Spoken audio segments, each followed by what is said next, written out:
Welcome to Kenton's videos. Enjoy the video. You begin by using a direct wired path so Bluetooth isn't required. This is reliable and fast.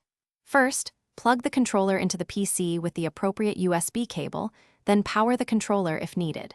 Once done, Windows will usually detect hardware and install drivers automatically. Make sure Device Manager is visible so you can confirm detection. If your controller has a proprietary 4 GHz USB receiver instead, plug that receiver into USB and pair according to the manufacturer instructions. Once the PC recognizes the controller, install any recommended manufacturer drivers.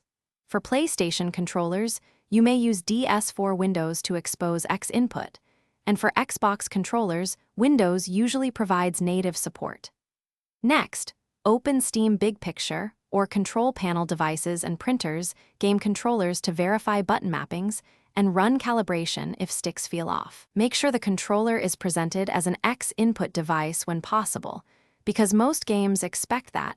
To finish, launch a game or a controller testing utility and confirm all buttons, sticks, triggers, and rumble work as expected. Adjust dead zones or sensitivity in the mapping tool.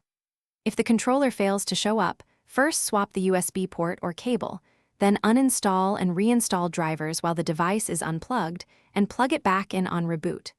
One key troubleshooting tip: if detection still fails, check Device Manager for unknown devices and update or roll back drivers to resolve conflicts.